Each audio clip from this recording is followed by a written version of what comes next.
Quel a été le meilleur moment? Tu n'as aucun pouvoir ici, que vous ayez jamais vu.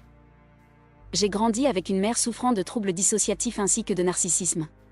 Elle était accro aux opiacés depuis aussi longtemps que je me souvienne et ferait n'importe quoi pour en obtenir, et je veux dire n'importe quoi. En grandissant, il n'était pas rare qu'elle fasse une crise lors d'un de ces moments de défonce et qu'elle me batte, me démolisse en parlant de chaque petite chose dont elle savait que j'avais peur ou dont j'étais complexée, et sabote activement ma relation avec mon père et mes frères et sœurs. Elle restait éveillée pendant des jours d'affilée, s'évanouissait debout, les yeux vitreux et le dos voûté, et quand elle se réveillait à nouveau, elle se mettait à bouger et détruisait tout dans la maison.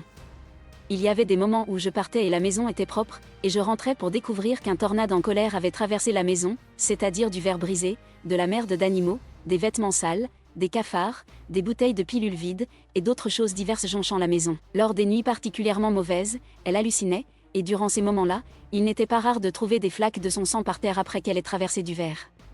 Je me souviens être restée éveillée pendant des jours d'affilée parce qu'elle et mon père se criaient dessus sans arrêt, essayant activement de me faire choisir un camp, même si cela signifiait faire irruption dans ma chambre à 4 heures du matin pour commencer leur dispute, que je pouvais regarder. Elle me manipulait, m'abandonnait parfois au milieu de nulle part quand elle rencontrait ses divers sugar daddy.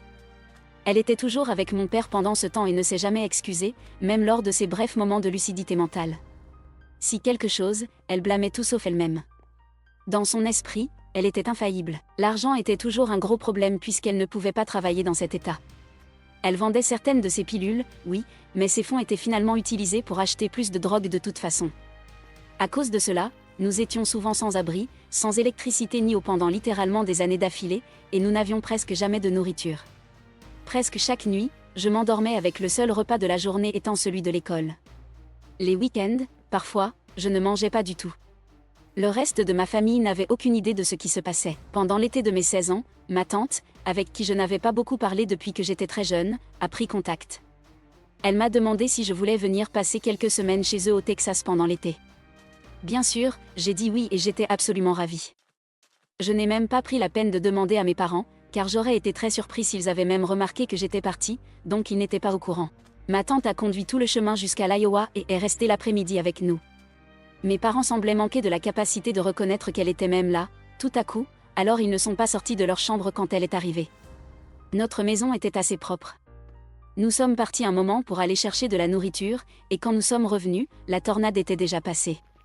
Comme elle me l'a dit en route pour le Texas, ce qui l'a le plus dérangé, ce n'était pas que notre maison était soudainement devenue un enfer, mais que je n'avais même pas réagi. Au lieu de cela, j'ai contourné les débris sur la pointe des pieds et commencé à faire mes bagages sans un mot. Cela l'a profondément troublée. Finalement, elle m'a demandé si j'étais en sécurité là où je vivais. J'ai dit oui, car c'était tout ce que j'avais jamais connu. Elle m'a dit que ce qu'elle avait vu l'avait effrayée et qu'elle voulait que je vienne vivre avec elle au Texas. Pensant qu'elle plaisantait, j'ai balayé l'idée.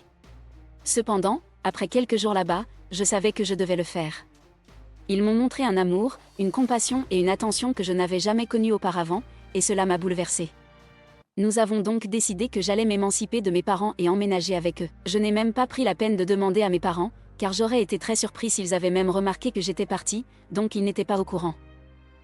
Cela impliquait de se retrouver au tribunal, face à mes parents et leur avocat. Le juge m'a demandé pourquoi je voulais partir, et j'ai expliqué ce qui précède. J'ai exprimé l'amour et la compassion que j'avais ressentis pour la première fois de ma vie et que je voulais, pour une fois, vivre en paix.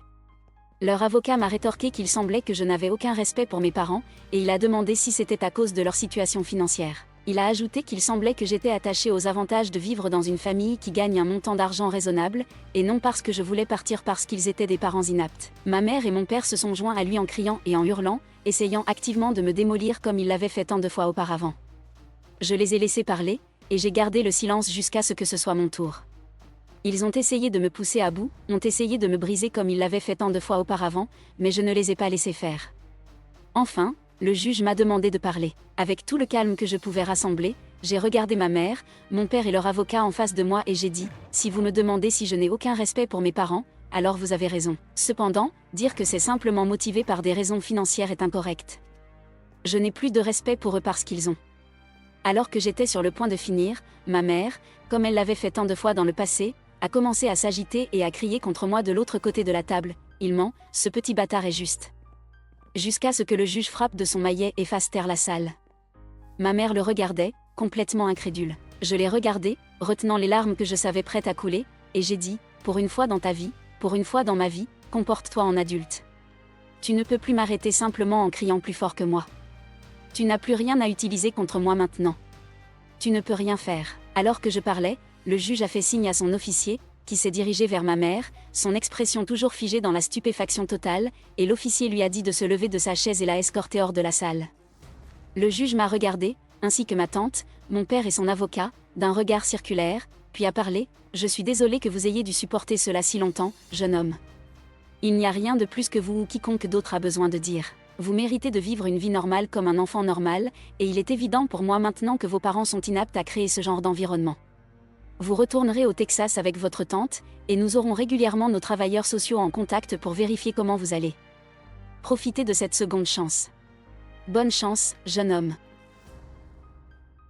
Bien que le coup de son maillet ait été le seul bruit qui ait résonné dans la salle, tout ce que je pouvais entendre était le bourdonnement dans mes oreilles.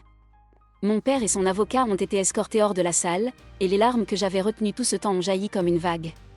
Cela fait 7 ans depuis ce jour, et je suis heureux de dire que j'ai réussi à grandir et à devenir un adulte bien ajusté. J'ai une carrière formidable, de grands amis et une petite amie incroyable. Je suis en thérapie depuis notre retour au Texas, et je n'ai plus de problèmes de sommeil ni de terribles crises d'anxiété et de dépression comme avant. La vie est belle.